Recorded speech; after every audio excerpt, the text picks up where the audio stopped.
دوهمه شبه د نجاشي رضی الله تعالی عنہ په عمل استدلال. ځینې هغه مسلمانان چې په زړونو کې د دیموکراسۍ مرض ځای نیولی په دیموکراتیکو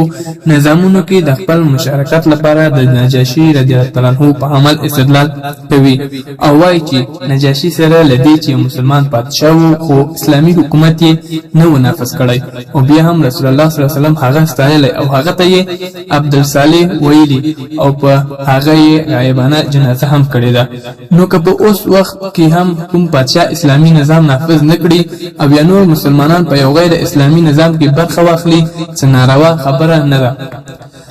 نجاشي رضی الله عنه څوک و؟ نجاشي د حبشي هغه پادشاه و چې د نبوت په 5م کال هغه مسلمانانو مهاجرینو ته پناه ورکړه چې رسول الله صلی الله علیه وسلم له مکې مکرمه څخه ورلېږلی وو.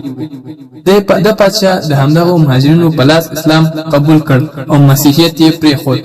مهاجرین یې په عزت او احترام وساتل. کله چې قریشو د مهاجرینو د بیرته ورسپارلو په هدف یو دوه کسیز ټیم او هغه ته له ډیرو سوغاتونو سره ورولېږه نو له مناقشې او تحقیق وروسته ورته ښکاره شوه چې قریش ظالمان دي، باید مهاجرین ورونه سپارل شي. همغه و چې د قریشو ټیم یې نامراده رخصت کړ او وروسته یې رسول الله صلی الله علیه وسلم ته خبر ورولېږه چې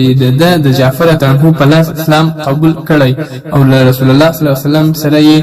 د هغه په واسطه بیعت کړی دی او بیا یې په یو مرحله کې خپل زوی د یو لوی ټیم په ملګرتیا د رسول الله صلی الله علیه وسلم د تایید او نصرت لپاره ورولېږه او ترې ویې وغوښتل چې که رسول الله صلی الله علیه وسلم غواړي نو مدینې منورې ته په هجرت ور وکړي. رسول الله صلی الله علیه وسلم هغه ته دعا وکړه او چې کله وفات شو په مدینه منوره کې د هغه غایبانه جنازه هم وکړه. دا چې اوس ځینې خلک د استدلال کوي چې هغه مسلمانان وو خو اسلامي شریعت نه و نافذ کړی نو که دوی هم دا کار وکړي هیڅ باک نه لري. دا استدلال څو وجو باطل دی. په دې اړه چې هغه اسلامي شریعت نه و نافذ کړی د دې دعوا لرونکو سره هیڅ قطعي د اعتبار وړ دلایل نشته. د نجاشي رضی الله عنه غایبانه ایمان راوړل او د مسلمانانو له ځان سره خوندي کول د خپلو بطریکانو مسیحي علماو مخالفت او رسول الله صلی الله علیه وسلم ته خپل زوی او شپېته کسان د تایید او نصرت لپاره ورلېږل دا ټول په دې دلالت کوي چې هغه د مسلمانۍ په حالت کې د طاغوت په حکم او نظام فیصله ونکړي.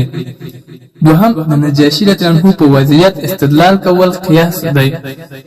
قیاس په اصولو کې د توای چې یو داسې حادثه چې د شرع نه د هغه په حق له موجود نه وي د یوې بلې داسې حادثې حکم په هغه ولګول شي چې د شرع نص ور باندې موجود وي خو شرط یې دا دی چې د دواړو حادثو ترمنځ مشترک علت موجود وي او دا دواړو ترمنځ فرق موجود نه وي. او د قیاس له شرطونو څخه یو دا هم دی چې هغه فرع چې په اصل قیاس کیږي په هغه کې نص موجود نه وي.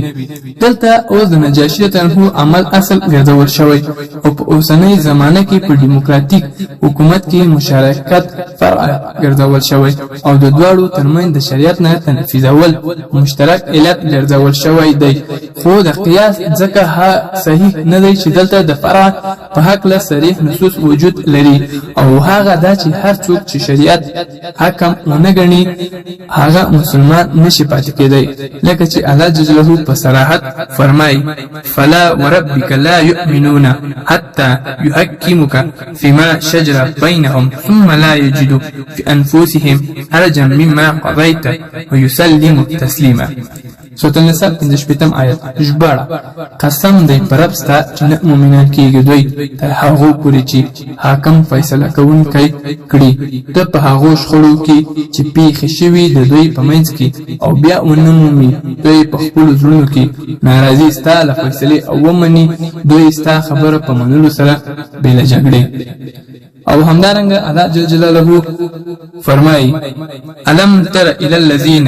يزعمون انهم امنوا بما انزل اليك وما انزل من قبلك يريدون ان يتهاكموا الى الطاغوت وقد امروا ان يكفروا به ويريد الشيطان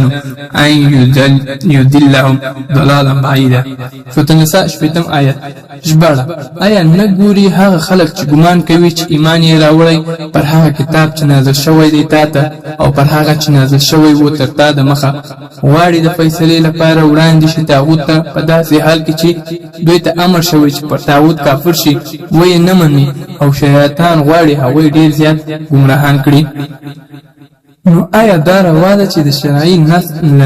نشتوالي سره دی په قیاس عمل وکړو په داسې حال کې چې اصولي قاعده دا ده چې د نص لشته والی قیاس صحیح نه دی؟ دریم د نجاشي عنه په وخت کې شریعت مکمل شوی نه و او نه هغه ته د مسافې د لرېوالي او مواصلاتو د نشتوالي له امله د هرې ورځې هفتې او میاشتې احکام ورسېدل. هغه به هغومره څه مکلف و چې ورسېدلي وو، خو اوس چې شریعت مکمل دی او ټول شریعت په یو ځان موږ ته رسېدلی دی نو د دیموکراسۍ عاشقان څنګه اوسنی مکمل شریعت پرېږدي او د هغه وخت په داسې یو عمل استدلال کوي چې لا هغه وخت شریعت نه و مکمل شوی. دریمه شبه دیموکراسۍ ته د شورا نوم ورکول. سیکولر او غرب ځپلي عناصر چې په اسلامي نړۍ کې د دیموکراسۍ د خپرولو او نافذولو په هڅه کې دي غواړي د مسلمانانو د تیر ایستلو په هدف غربي بېدیني دیموکراسۍ ته د اسلام د شورا نوم ورکړي او په دروغو تبلیغات کوي چې د دیموکراسۍ د شورا یو مترقي شکل دی او په عملي کېدلو یې د اسلام شورایي نظام عملي کېږي. امریکا او نورو صلیبي ملګرو یې چې کله افغانستان د بېدریغه او سختو بمباریو او داخلي منافق او جاسوس ډلو ټپلو په مټ تسخیر کړ او د لسګونو زرو مسلمانانو له وژلو وروسته یې وغوښتل دلته یو غلام او بېواک حکومت جوړ کړي او بیا د هغه له لارې خپل پوځي اشغال ته د جواز دلایل برابر کړي. دلته یې هم د دیموکراسۍ نغاره وډنګوله او یو څو اجیر په ډالرو اخیستل شوي او له غرب څخه یو څو راصادر شوي سیکولر افغانان یې له کمونستانو او د هغوی له ملګرو ملیشه ډلو سره د دیموکراسۍ پونده وتړل او د هغوی په سر یې هم د وامرهم شورا بینهم مبارک آیت په هغه خیمه کې لیکلی و چې د همدغه اشغالګرو لخوا یې په سر د لوی جرګې په نامه درولی وه. دیموکراسۍ د شورا په نوم ورکولو هغه نه اسلامي کېږي لکه څنګه چې شراب د روحي مشروباتو او زنا د جنسي تقاضا په نومونو نه حلالېږي. د اسلام شورا او دیموکراسۍ د پارلمان ترمنځ د حق او د باطل توپیرونه دي چې ځینې په لاندې ډول یادوو. د پارلماني رایې اخیستنې او د اسلام د شورا ترمنځ توپیرونه. اول توپیر: د اسلام شورا د مؤمنو، موحدو او شریعت منونکو مسلمانانو ترمنځ وي په داسې حال کې چې پارلماني رایې اخیستل د داسې یو مجلس د اعضاو ترمنځ وي چې په حق کې د مسلمان، هندو، مسیحي، یهودي، کمونیست او ملحد ټول په یو ډول د رایې ورکولو حق لري او فیصله ورکړي د حق او د دلیل د قوت پر بنسټ نه بلکې د اکثریت پر بنسټ کېږي.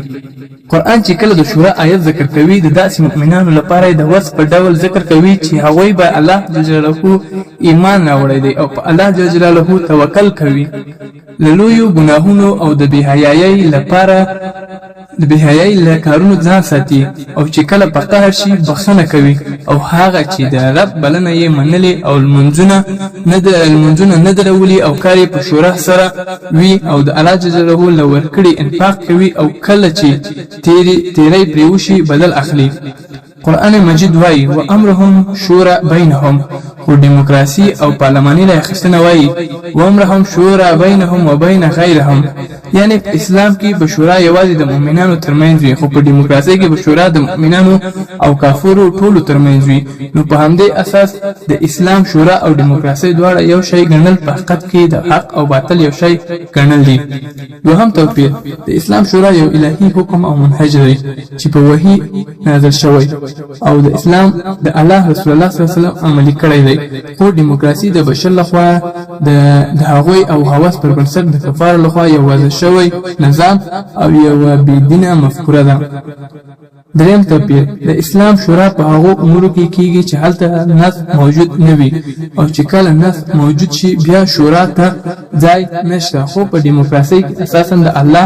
احکامو او شریعت ته ځای نشته ځکه چې په دیموکراسۍ کې د حاکمیت او تشریع حق مطلق ډول په ولس پورې اړه لري چې اکثریت یې تمثیلوي. څلورم توپیر: په دیموکراسۍ کې اکثریت د الله مرتبه لري چې باید په الله چې په خپل خوخه قوانین جوړ کړي او د قوانینو په وضع کې هیڅ خارجي طاقت او وحیه د مداخله حق نه لري. خو د اسلام په شورا کې اکثریت نه یوازې دا چې مشرع او مطاع نه دی بلکې مامور ملتزم او مطیع دي چې په هر څه کې به الله جل جلاله او د هغه د رسول صلی الله علیه وسلم خبره او د اول امر خبره مني ترڅو چې ورته د معصیت امر نه وي کړی. په شورا کې امام به هر څه کې د اکثریت د حکم په منلو ملزم نه دی بلکې اکثریت د امام په طاعت ملزم دی تر هغه وخت چې طاعت په معروف کې وي. پنځم توپیر په دیموکراسي کې د قانون مصدر د خلکو خواهشات او د حق معیار د اکثریت رائے ده او د اسلام په شورا کې اکثریت د احکامو په وضع او معیارات کې هیڅ دخل نه لري بلکې د اکثریت پر ځای د دلیل قوت اعتبار لري که څه هم د شخص لخوا وړاندې شي. شپږم توپیر دیموکراسي د اروپا په هغه الحاد ځپلي ټولنه کې پیدا شوی او نشات یې کړی چې هلته د دین د ژوند او نظام په ټولو چارو کې بیواکه شوی او یوازې د کلیسا په کونج کې بندي دی. خو شورا بیا د اسلام نظام دی چې د ژوند او نظام په هغه ټولو چارو کې چې صریح نصوص او ورکشي موجود نه وي بل تاثیر لري او مسلمانان یې عملي کولو ته تشویق شوي دي. نو د پورتنیو توپیرونو پر اساس شورا او دیموکراسي دوه جلا نظامونه دي چې یو یې له اسلام او بل یې له الحاد څخه سرچینه اخلي او هغه خلک چې کوشش کوي دیموکراسي خلکو ته د شورا مرادف ښکارا کړي هغه یا د اسلام د شورا نظام او حیثیت نه پیژني او یا دیموکراسي نه پیژني او یا دواړه ښه پیژني خو د منافقت لمخې